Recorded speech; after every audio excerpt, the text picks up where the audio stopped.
Olá, bem-vindo a mais um episódio do canal Neurociência e Hipnose aqui com Cláudio Martins.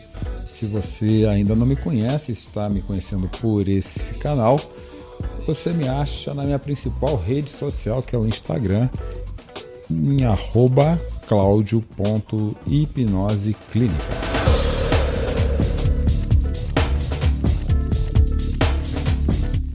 E eu tenho certeza que o assunto desse episódio vai te interessar demais. Aliás, quem hoje em dia não precisa aprender a lidar com o dinheiro? Eu trago um especialista para conversar a respeito de finanças pessoais e também empresariais aqui para a conversa desse dia.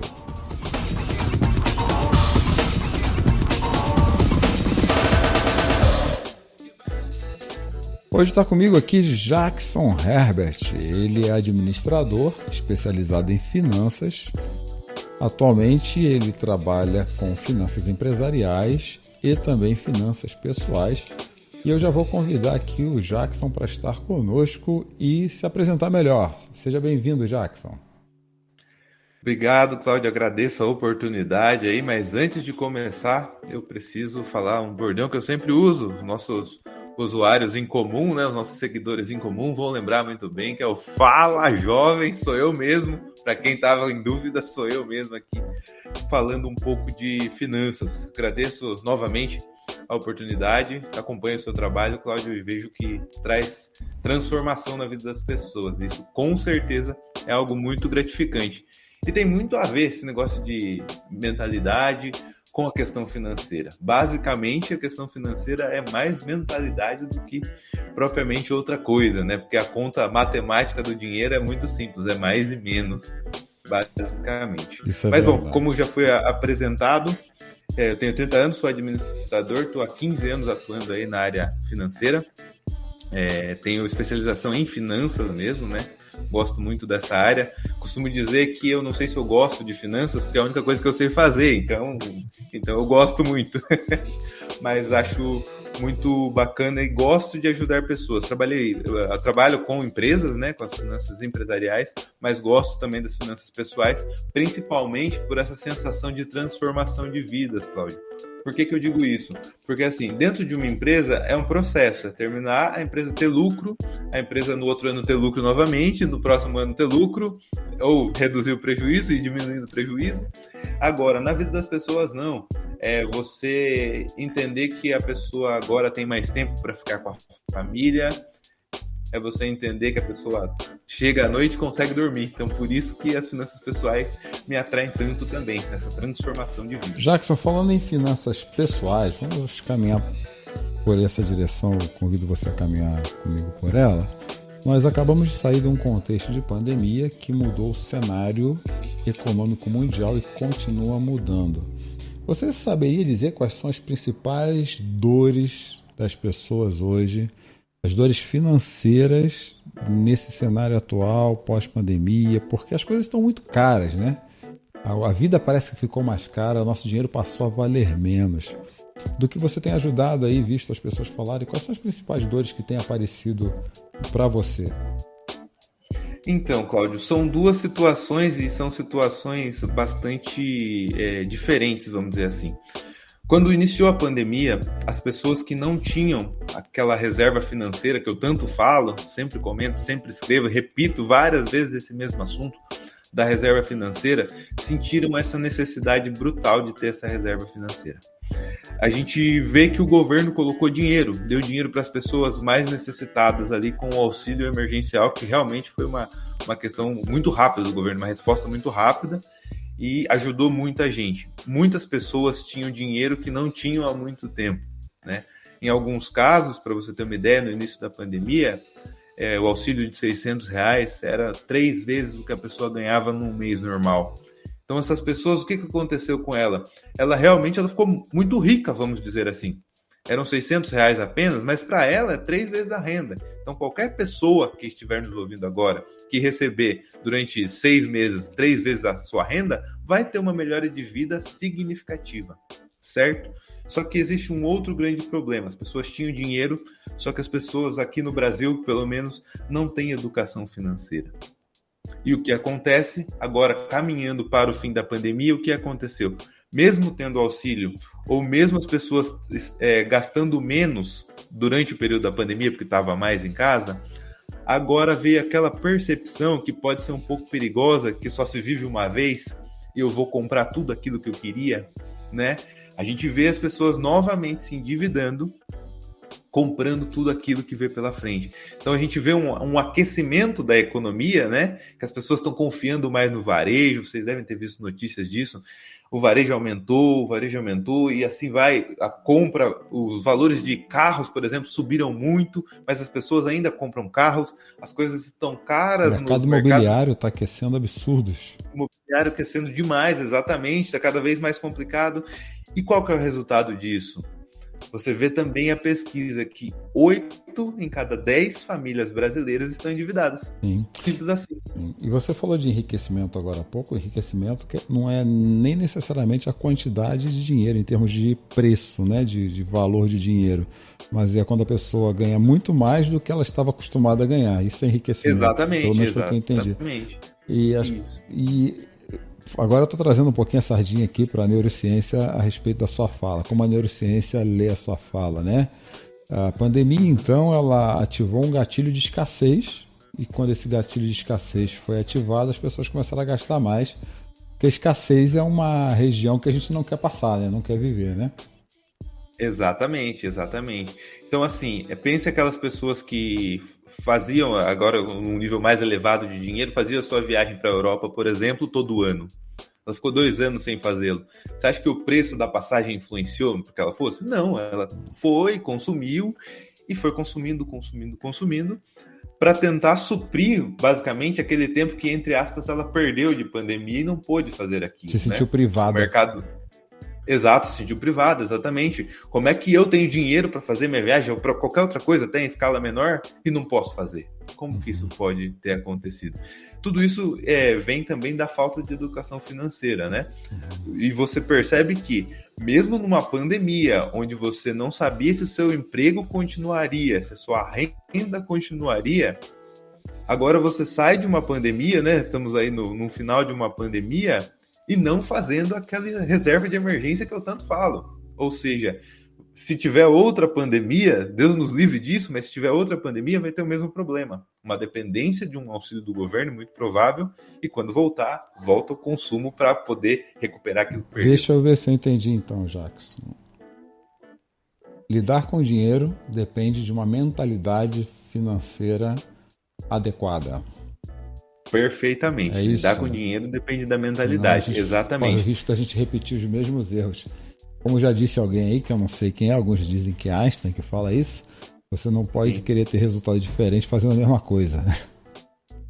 Precisa mudar a realidade. Exatamente. Você precisa mudar essa realidade. A mentalidade, sim. E assim...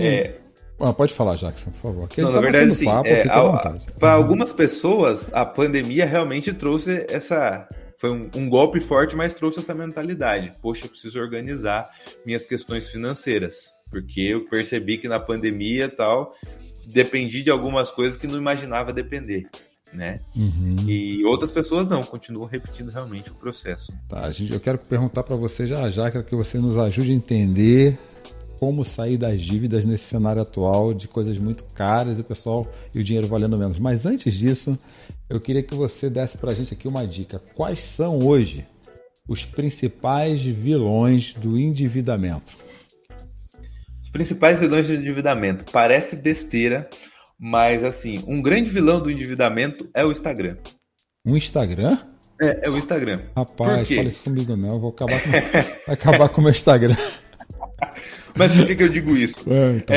No Instagram a gente segue os nossos amigos, né? E nossos amigos fazem coisas, né? A gente precisa estar participando de um grupo, né? Nossos amigos fazem coisas e a gente quer participar desse grupo com essas pessoas, né? E o Instagram também tem a facilidade para você comprar coisas, né? Para quem tem alguns vícios, eu confesso que eu tenho os meus vícios de curso online, por exemplo, livros também. Então aparece ali. Achei que era só eu. Não, acontece comigo também. Roupa, essas coisas, pode ter o quanto quiser, mas essas coisas realmente me impulsionam ali a querer ter aquele produto e tal, até pelos gatilhos de escassez e tudo mais. E as pessoas gastam muito tempo nisso. O brasileiro gasta muito tempo nisso. E automaticamente, além do tempo que ele está gastando, que não retorna, né? Diferente do dinheiro, a gente consegue fazer retornar o tempo, não. Uhum. A gente também gasta muito comprando coisas por ali, né? E é tudo a questão do consumo, fazer parte de um grupo. E se você acompanha as redes sociais, você percebe que é meio que sazonal, mas existe aqueles grupos que fazem algumas coisas. E existe aquela pessoa que acompanha todos os grupos. A gente pode, não criticando de maneira alguma, mas a gente pode, por exemplo, tem o pessoal que gosta de praticar o CrossFit, né? E teve um grande grupo numa época, depois foi diminuindo e ficaram aqueles que realmente estão engajados no propósito, né? Agora é o beach soccer. É beach soccer? É beach tênis, é um beach desse aí da vida. Isso, agora é o beach tênis, mas agora há pouco era o airsoft, por exemplo. As pessoas praticando. Tem a galera do ciclismo e tal. Vamos começar um grupo de ciclismo e tal. Daí a pessoa vai, gasta R$2.000, R$1.500 numa bicicleta, usa lá durante 3 meses e depois já mudou o comportamento. E sabe o que eu reparo? Tem gente que já quer começar com a melhor bicicleta, né? Então ela gasta o que não tem sem ter experimentado, entender se vai gostar, porque uma coisa é você fazer uma atividade dessa, qualquer outra, com a intenção de deixar você mais funcional, entender que talvez seja um motivo de lazer. Agora mesmo, eu atendi um cliente e eu recomendei ele, viu? Você sempre teve vontade de aprender dança de salão, faça. Mas ele tem condições de fazer e isso propõe uma melhor qualidade de vida para ele. Agora tem gente que vê lançar o amigo no Instagram, como você disse, né? Poxa, o cara tá com aquela bike, não, tem que ter uma bike igual essa, câmbio Shimane, aí começa a colocar um monte de coisa e ele anda com a bicicleta 3 meses, não aguenta aquele banco duro e fala assim, esse negócio de bicicleta já não serve mais para mim, ele fica com a despesa e com a dívida da bicicleta. Exatamente, fica com aquele dinheiro empenhado em alguma coisa que ele já não usa mais. E desvalorizada, né? Porque desvalorizado, se tirou da loja, perde o valor. Exato. Isso realmente funciona. Tá, o Instagram, então, é um dos grandes motivos. E me lembrou também de um outro conceito da neurociência que chama viés cognitivo. O que é o viés cognitivo? Eu vou, dentro da minha rede social e dos meus grupos de relacionamento, procurar pessoas que validem o que eu gosto. Então, se eu gosto de frequentadores, a gente não está falando contra nada disso, tá, pessoal, de beach tênis, mas se eu gosto de frequentadores de beach tênis, ou crossfit, airsoft, dama, xadrez, ping-pong, a minha rede social vai gravitar em torno disso. Ainda tem o bendito algoritmo que nos oferece mais daquilo que a gente nem sabe o que deseja. E quando a gente estimulando o consumo, como diz o Luiz Felipe Pondé, o marketing é o grande vilão do consumo dos nossos tempos, né? O marketing exploratório, vamos falar assim, do algoritmo. Muito bem. Além do Instagram, tem mais algum grande endividador da nossa vida hoje, Jax? Tem um grande endividador. E existe um meme muito famoso, né? Eu não sabia que gastando de 30 em 30, no final do mês, dava 1.500, né? E é exatamente isso, Cláudio. As pessoas automaticamente elas descartam os pequenos gastos. Você entendeu? Aquele iFood de 22, aquele Uber de 12, aquele outro iFood de 25, que tá uma promoção boa e tal, né? Porque o iFood também te manda promoções, porque ele é muito seu amigo? Obviamente que não, ele quer vender. Né? Ele te ama. Ele te ama, você é o principal. Você é o único cliente que o iFood tem, por isso que eles te atendem também com promoções ótimas. Exatamente. Não é bem assim. Então, esses pequenos gastos não controlados são um grande vilão. Quando você percebe, você está endividado e muitas vezes com aquilo que você já não consegue nem tocar. Entende? Porque diferente de uma bicicleta, mesmo que você não use mais, você sabe que você tem bicicleta, né? Sim. Agora, o que você utilizou de Uber, porque de repente estava com uma preguiça de fazer uma caminhada de meia hora, né? O que você utilizou de iFood porque tinha comida na geladeira, mas não era aquilo que você queria. Parece que o iFood sempre tem algo mais gostoso do que eu tenho em casa, né? Parece uma coisa quase mágica. Mas aquilo é intocável, né? Você não consegue, você não tem mais aquilo, né? Você já consumiu tudo aquilo. Então, o consumo em si, consumo são muito ruins para a questão financeira das pessoas. É diferente, por exemplo, quando você paga um streaming. e assiste aquela série que você gosta. É um momento de lazer, e é um momento de lazer bem barato, né? É muito mais barato do que você viajar, por exemplo. Hoje o termo é outro, mas como se dizia antigamente, é o tal do ócio produtivo, né? É o ócio produtivo. Descansar para poder abastecer a minha mente. Aliás, a pausa é fundamental e nessa sociedade de consumo que a gente vive hoje, as pessoas não têm pausa. O excesso de informação tem trazido desinformação, desespero, e a gente fica buscando alívio no consumo também. Aliás, o consumo em excesso pode ser um mecanismo de alívio da nossa própria dor e do nosso próprio sufocamento, não pode? Pode. É o seguinte, não sei se já aconteceu com você, mas já aconteceu comigo algumas vezes, mas acontece com muita gente. Tive um dia estressante de trabalho, e parece que geralmente as sextas-feiras, né? É o dia mais estressante do trabalho. Parece que, não sei se é porque você, de repente, quer ir embora rápido, mas parece que é um dia bastante estressante no trabalho, a sexta-feira. E você teve um dia muito complicado, terminou o dia, o que você pensa? Nossa, eu acho que eu vou naquele restaurante porque eu mereço. Depois desse dia tão difícil de trabalho. A questão é que dar uma caminhada na praça tem o mesmo... Tem a mesma... Efeito, né? É o mesmo efeito, exatamente. Mas aí quando você vai num ambiente de consumo, o consumo também traz esse efeito, né? Assim, a questão de um shopping, por exemplo. Para as mulheres, o shopping é uma coisa bastante complicada se ela quer economizar. Porque mulheres têm muitas opções de consumo. Mais do que homens em opções. Shopping, viu? Oi? É mais do que os homens em shopping até, Sim, né? sim, mais do que os homens no shopping. Agora tá mudando, né? O shopping tem uma percepção de serviço, então você tem uma barbearia e tal, você tem uma coisa ali para ele estar consumindo. Mas quando você olha assim com o olhar, o que tem para as mulheres de opção, tem várias clínicas que ela pode fazer alguma coisa, tipo de roupa, porque, por exemplo, quando um homem vai comprar uma camiseta, ele tem uma opção de camiseta, né? Duas ou três. Tem a camiseta polo e a camiseta normal, muda a gola no máximo ali, e aquilo. Já para mulher tem várias opções, né? Decote V, W, X, Y, J. Isso. Mas o que significa isso? Ela compra porque ela precisa? Não, ela compra porque é uma maneira de tirar aquela carga de estresse que ela teve da semana, né? E não só mulheres em específico, mas os homens também com algumas outras atividades, né? Algumas atividades. Aí vai de gosto, né? Vai da preferência da pessoa. E tem um detalhe também aí, Jackson, nessa questão do consumo, da necessidade de consumo. Não é comprar o que você precisa. Tem aquela velha máxima que você conhece tanto quanto eu, que eu repito, você já repetiu, a gente acaba achando que não tem para mostrar para quem não merece quem nós não somos, né? E quando a gente começa a viver em termos de mente o consumo, e o consumo se torna a solução para aliviar a nossa dor, o nosso sufocamento, o nosso estresse, nossa angústia, ansiedade, na verdade é uma carência de alguns neurotransmissores que começam a aparecer, que trazem prazer, como a dopamina, e que a dopamina é o neurotransmissor do prazer. Então, se eu uso o consumo, a compra, independentemente do que seja, quem gosta de comprar roupa, sapato, computador, o que for, se eu uso isso para me liberar, como minha mente usa isso como liberadora de dopamina, pelo prazer que me dá, sem a utilidade, mesmo que a utilidade seja alimentar meu bem-estar, quando a dopamina baixa, gera uma necessidade de comprar de novo. Sim. Porque você precisa, na verdade, viver o ato da compra, adquirir algo. Eu fiz algo. Não é só com consumo que existe essa liberação de dopamina para trazer alívio e satisfação momentâneo. O alívio é sempre momentâneo, né? Eu até tiraria a satisfação dessa conversa. Mas é um caminho para gastos e endividamento, a produção de dopamina baseada no consumo para que eu me sinta bem, cara.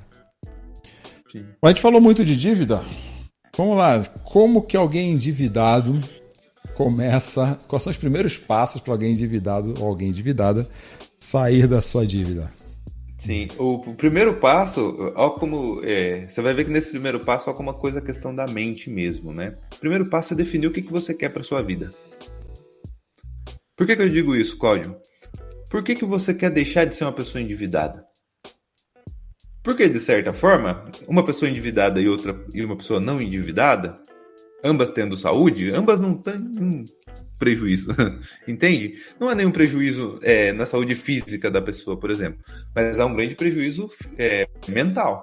Há um grande prejuízo mental. Uma pessoa que tem dívidas e uma pessoa que não tem dívidas. Essa preocupação das dívidas é muito forte, é muito Rouba grande. Rouba as noites de sono com tranquilidade, né? Rouba as noites de sono com tranquilidade e maestria, diria eu. Então, assim, o primeiro passo é o que você quer da sua vida. Quando você define o que você quer da sua vida, quando você define por que você quer deixar de ser uma pessoa endividada, você começa a perceber que algumas coisas que você vê no Instagram, por exemplo, e tal, não são para você, não te cabem, não te trazem nenhum benefício, necessariamente. Apenas você só participava daqueles grupos, mas com nenhum benefício. Agora, quando você decide o que você quer e começa a explanar para as pessoas aquilo que você quer, você começa realmente a trabalhar sua cabeça para sair do endividamento. Após isso, daí em ordem mais prática, né? Você mudando a sua mente, pensando naquilo que você quer, a ordem mais prática é: estou endividado em quê? O que eu devo? Né? O que eu devo? É muito provável, Cláudio, assim, tem duas possibilidades. A primeira possibilidade é você descobrir que você é endividado por coisas que você consome, né? Aquelas compensações que a gente acabou de falar, né? Você compra roupas em excesso, compra comida em excesso, bebidas em excesso também, né? Que é uma outra questão, né? Trazem os prazeres momentâneos e tal, mas depois, no outro dia, a coisa continua a mesma ou até pior. Existe essa possibilidade de você perceber que está consumindo indevidamente. E existe uma outra possibilidade, Cláudio, aquela que é mais difícil de se resolver, que é quando você descobre que você leva um padrão de vida que não poderia ter. E essa é a parte difícil, né? Essa é cruel. É cruel. Aí precisa realmente de hipnose para você ter uma visão mais real a respeito de si mesmo. Sim, sim. E só um adendo aqui, um parênteses nessa questão de quão importante é o tratamento, né? Tratar as pessoas, a terapia para as pessoas são tão importantes. Foi feita uma pesquisa no Reino Unido falando o seguinte: as empresas que investiam uma libra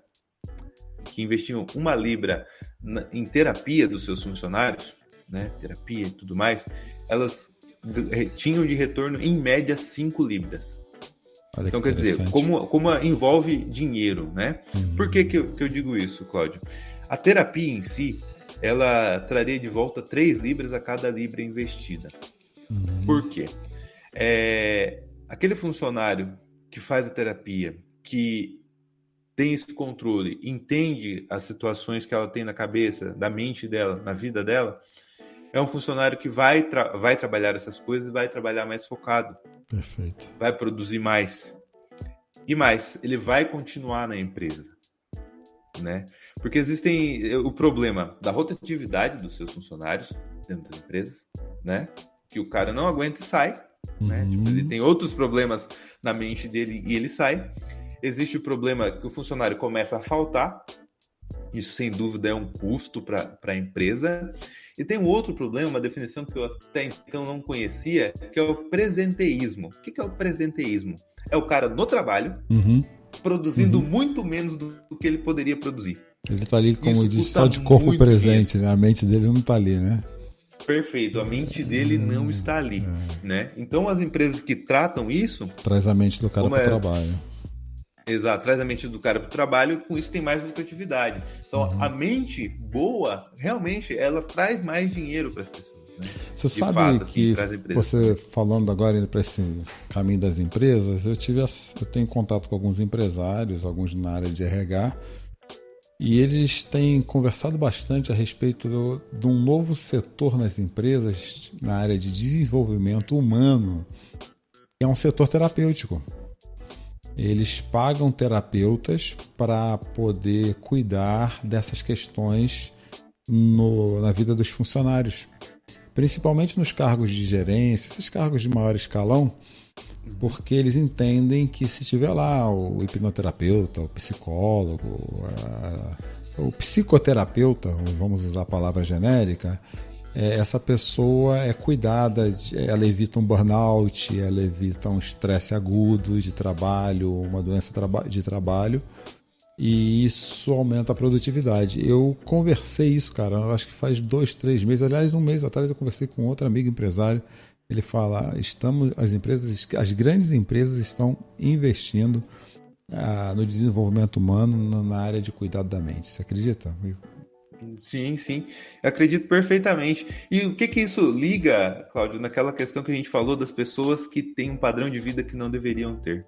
Se ela tem esse tratamento onde ela trabalha, ela consegue assimilar muito melhor que tudo que ela tem ali, muitas dessas coisas, é só uma questão de status mesmo. Está apresentando uma vida que ela não poderia levar.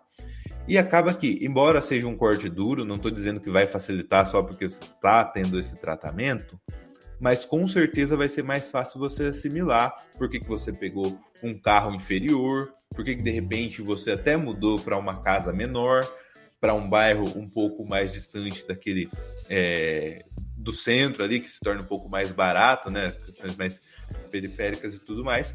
E isso ela vai conseguir tratar com mais tranquilidade. Porque se ela não tem essa mentalidade tratada, né, cuidada, fica muito difícil esse corte. Ela não vai conseguir assimilar, né? Nossa, eu tô trabalhando tanto, eu tô lutando tanto, eu estudei tanto para chegar onde estou. E algumas coisas que frustram a pessoa também é ver assim, por exemplo, o cara que ganha seus R$1.500 terminando de construir a casinha dele, e de repente você ganhando, sei lá, 10 mil, tá cheio de dívidas. Isso traz uma frustração. O que ele tem que eu não tenho? O que ele consegue que eu não consigo e tal? É a mentalidade. Mas realmente a mentalidade, Existem processos terapêuticos na hipnose. Desculpa te interromper, Jackson. Não, pode falar. Na hipnose que ajuda a pessoa a... Porque assim, quando eu gasto demais em algo, agora olhando um outro viés do consumo, tá? Do consumismo, que é a doença do consumo, que é justamente quando eu gero um valor afetivo com um objeto. Aqui na minha frente tem um mouse, por exemplo. Nossa, é um super mouse, tudo top. E quando eu tenho um valor afetivo com um objeto, ou com uma categoria de objetos, eu vou ter sempre dificuldade de me desfazer dessa categoria ou desse objeto. Eu compro uma Mercedes, porque minha vida toda eu ouvi meu pai falar da Mercedes. Isso é um caso hipotético. E, poxa, aí eu consigo minha Mercedes, mas um dia a vida precisa reduzir e há uma naturalidade na vida em um momento em que as coisas precisam reduzir mesmo a gente não querendo, né? Por questões de saúde. Eu falo, eu tenho um valor afetivo com Mercedes porque meu pai me ensinou a amar Mercedes. E o que quebra a gente não é esse valor afetivo, porque é isso que traz dor. E na terapia com hipnose, por exemplo, você consegue dessensibilizar esse valor afetivo sem que o objeto em si, seja qual for, carro, avião, sei lá o que for, papagaio, periquito, sem que ele perca, sem que ele seja interessante para você, que você saiba, mas é um objeto que você vai lidar com ele, vai curtir o máximo, mas vai deixar de ter assim aquela dificuldade de se libertar dele quando precisar se libertar para que a sua vida funcione melhor.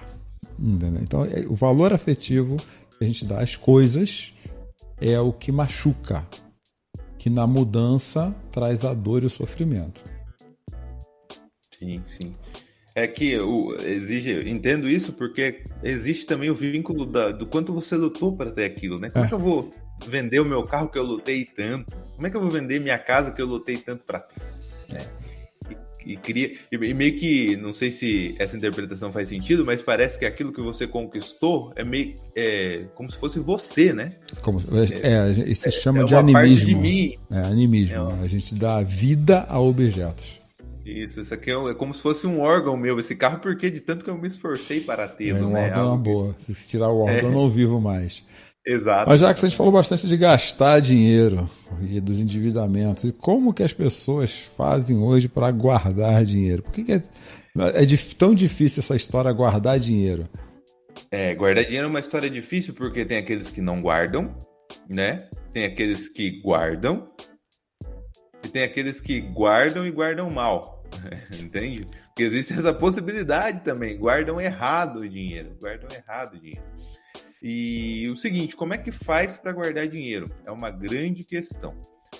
Primeiro de tudo, é um passo muito importante, que é de um livro, até bem conhecido, né, do Pai Rico e Pai Pobre, que é o conceito de pague-se primeiro. Cláudio, se você tem a premissa, você colocou na sua mente, eu vou guardar R$100 por mês. R$100 por mês. Você recebeu o seu salário, você se paga primeiro. Jackson, mas e se faltar para outras coisas?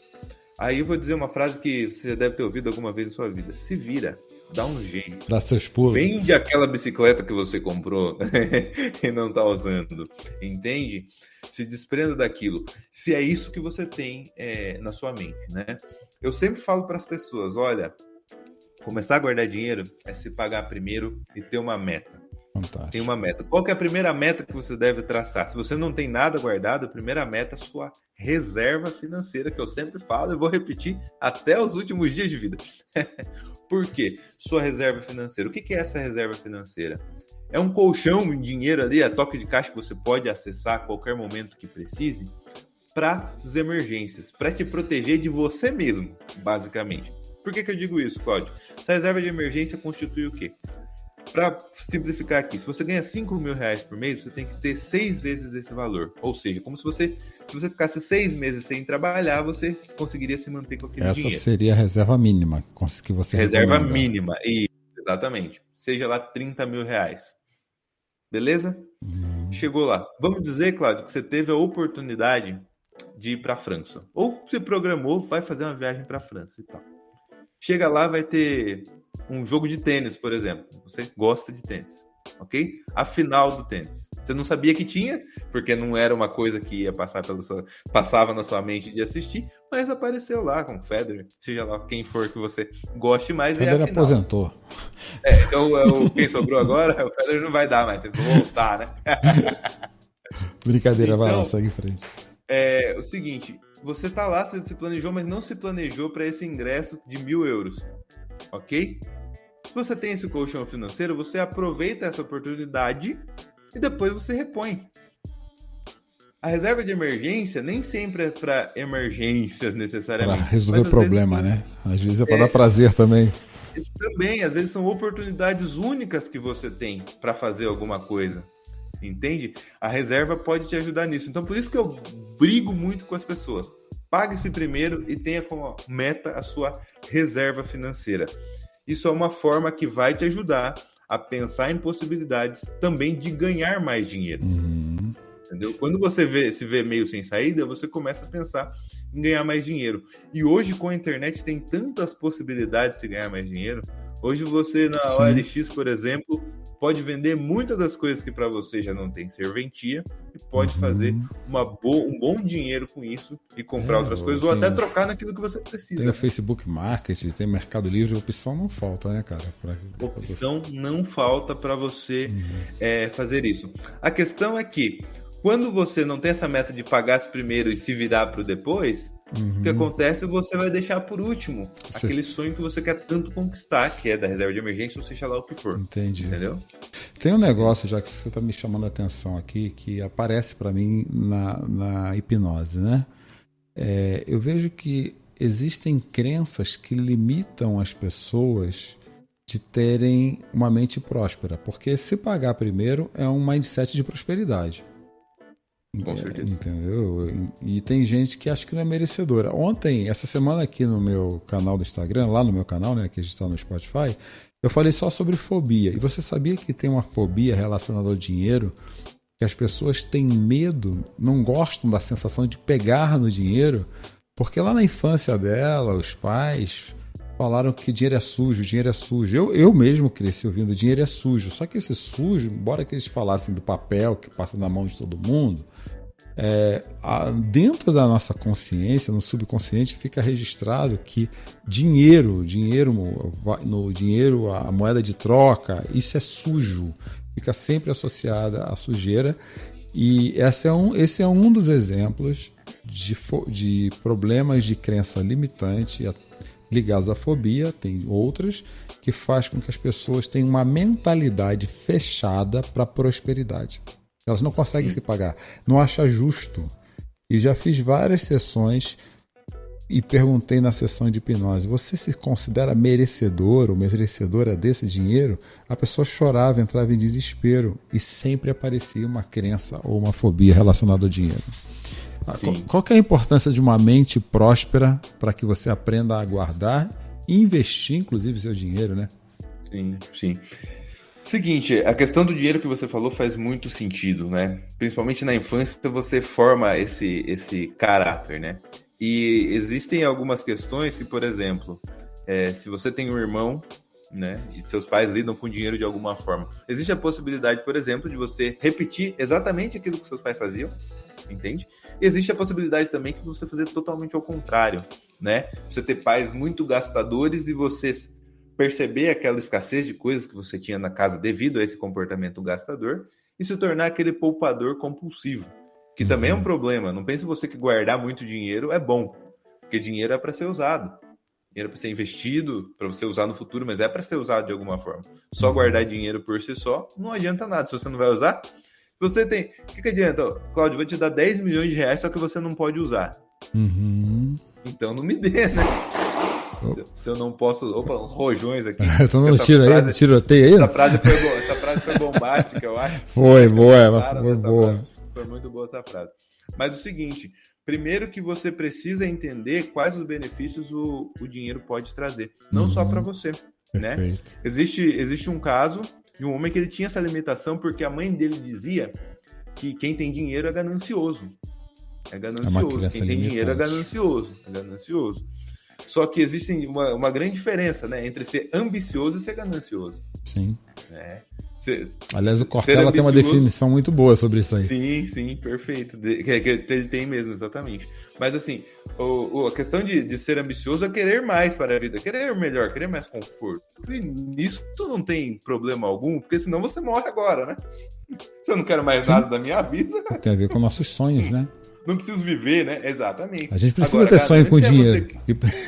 Exato. Agora, a ganância vem também daquilo de você querer o que é do outro também, né? Você, de qualquer maneira, querer aquilo, querer sempre mais, sem objetivo, né? Quero conquistar meu primeiro milhão. Pra que você quer conquistar? Para depois conquistar o segundo? Mas qual que é o sentido disso, então? Entra naquela primeira fala sua lá, né? Você tem que saber quem você quer ser com dinheiro lá na frente, né? Exatamente. Por quê? Tem as pessoas... Você acredita que no ano passado gastou-se mais dinheiro com apostas em Mega Sena do que com arroz? Verdade. Exatamente. Se eu não me engano, salvo engano, gastou-se R$17 com apostas, na média, né? E R$14 com arroz. Acredito. Entendeu? Mas as pessoas não sabem que se você joga na Mega Sena, a primeira coisa que eu te peço, se planeje. A chance de você ganhar é 1,50 milhões? Mas se você não se planejar, você pode repetir os mesmos hábitos e continuar endividado. Por quê? Na sua cabeça, você programa que dinheiro é feito para gastar e você não deve ter dinheiro de forma alguma. Entendi. Você vai gastar esse dinheiro. E naquele caso, voltando rapidamente, daquele homem, a mãe dele falava que quem tem dinheiro é ganancioso. E aquilo foi um bloqueio na mente dele. Que ele ganhava milhões no ano e gastava tudo porque quem tem dinheiro é ganancioso. Até que um dia participou de um seminário e conseguiu meio que ressignificar isso, e quando ele pegou um bom dinheiro, ele comprou uma casa na praia para a mãe dele, que era o sonho dela. E naquele momento ele percebeu que a mãe começou a falar: nossa, filho, que bom saber que você é um homem bem-sucedido e pôde trazer essa oportunidade de eu realizar o meu sonho de ter uma casa na praia. Parece loucura, né, cara? Essas coisas. Parece loucura, mas é uma realidade que a pessoa nem percebe, né? As pessoas não falam por mal. Aquela fala estava no repertório de vida da mãe e acaba passando para os filhos, e essas crianças vão passando quase com uma maldição hereditária, né? Mas exato. Já que você está indo para o final, eu tenho uma última pergunta antes de você falar como as pessoas encontram o Jackson, tá? Como é que a gente sabe que está indo no caminho certo? E aí o caminho certo nas duas vias do dinheiro, pelo menos eu entendo que há duas vias, né? Se tiver mais, você nos ajude a entender. Do ganho adequado e do gasto adequado para que você alcance seu propósito de vida dentro daquilo que você acha funcional para você quando o assunto é dinheiro. Como a gente sabe disso? A gente descobre, Cláudio, se a gente está indo no caminho certo, por um termo que a gente usa muito nas empresas, mas que eu vou explicar aqui para os nossos ouvintes. O patrimônio líquido. O que vem a ser essas duas palavras interessantes, né? O seguinte, o patrimônio líquido é você pensar, se você hoje vender tudo que você tem, você consegue pagar todas as suas dívidas? Interessante, né? Essa continha. Essa continha. Se eu vender tudo que eu tenho, eu consigo pagar todas as minhas dívidas? Por que eu digo isso, Cláudio? Porque você pode ter uma casa de 500 mil reais, um carro de 100 mil reais e ser endividado em 600 mil reais. Ou mais devido aos juros dessas compras. Sim. Ser endividado em 1 milhão de reais. Ou seja, aquilo que você aparenta ter, de fato, se você vender tudo, você não consegue pagar. Entende? Porque você vai pagar muito mais juros. O caminho certo é quando você consegue pagar. O caminho certo é quando você consegue pagar. Claro que a gente entende as condições. A maioria das casas são financiadas. É um tempo que você vai levar para concluir essa questão do seu patrimônio líquido, mas o acompanhamento de saber que você está indo no caminho certo é quando aquele negativo, porque você, se você pagou só a primeira parcela da sua casa em 30 anos, quando aquele negativo vem diminuindo. Entendi. Aquela coisa vem diminuindo e você realmente consegue, depois de um tempo, claro, ter um valor positivo. Se eu vender tudo, ainda me sobram 200 mil reais, por exemplo, que você entende que está no caminho certo. E outra questão importante, entender que está no caminho certo. Você está fazendo o que você gosta? Cláudio, não me entra na cabeça a pessoa que gosta muito de viajar e tem na sua casa um sofá de 12 mil reais. É complicado, né? Se você não vai ficar lá, por que você precisa ter? Claro, talvez no sofá você precise ter, mas por que esse sofá? Agora, se você é uma pessoa... Oi? Tem um sofá confortável e nem precisa ser de 12 mil reais, né? Exatamente. Agora, se você gosta de ficar em casa, por que essa TV é tão pequena? Entende? Coloca logo umas 70 polegadas aí, se você gosta com uma soundbar. Exatamente. Investe, compra um frigobar também, para não ter que ficar levantando e ir até a geladeira. Invista naquilo que te faz bem. Naquilo que te faz bem. Isso é mostrar que você está no caminho certo. Jackson, o papo tá bom, nós temos assunto. Aliás, fica aí o convite para um retorno. Mas temos poucos minutos. Eu quero que as pessoas que precisam de ajuda e saibam aonde encontrar o Jackson. Passa pra gente todos os seus contatos. Maravilha. Para me encontrar, eu escrevo alguns textos lá no LinkedIn. Eu gosto de conversar com as pessoas que estão trabalhando ali, lutando pelo seu salário. Gosto de trazer esse conforto para que, olha, dá para você organizar a sua vida financeira, dá para você trabalhar e não ter que se preocupar com as contas em casa. Porque isso é um desgaste mental terrível, né? Imagina você trabalhando aqui, sabendo que você vai receber agora, seu dinheiro vai todo embora e você não vai pagar tudo. Legal, onde mais? Comprou, né? E também no Instagram, que eu publico algumas coisas lá no Instagram também, no @Jackson_Herberts, que tem o S no final ali, que eu também faço alguns vídeos, algumas postagens para ajudar essas pessoas aí também. Ok, tem o WhatsApp, Jackson? Financeira. O WhatsApp, claro, é o 15 99797 7757. Eu gosto um pouquinho do número 7. Percebi.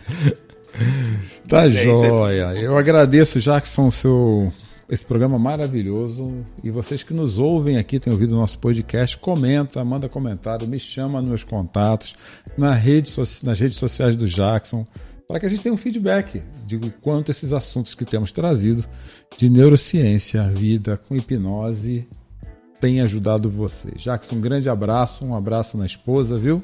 Uma alegria muito grande compartilhar esse espaço e esse momento aqui contigo. Gostei bastante também, Cláudio, muito obrigado. E continue aí nesse processo que tem mudado a vida das pessoas, eu tenho acompanhado. E isso com certeza é muito bom. Se é um legado que se pode deixar, é mudar a vida das pessoas, né? Legal, obrigado, viu? Um abraço.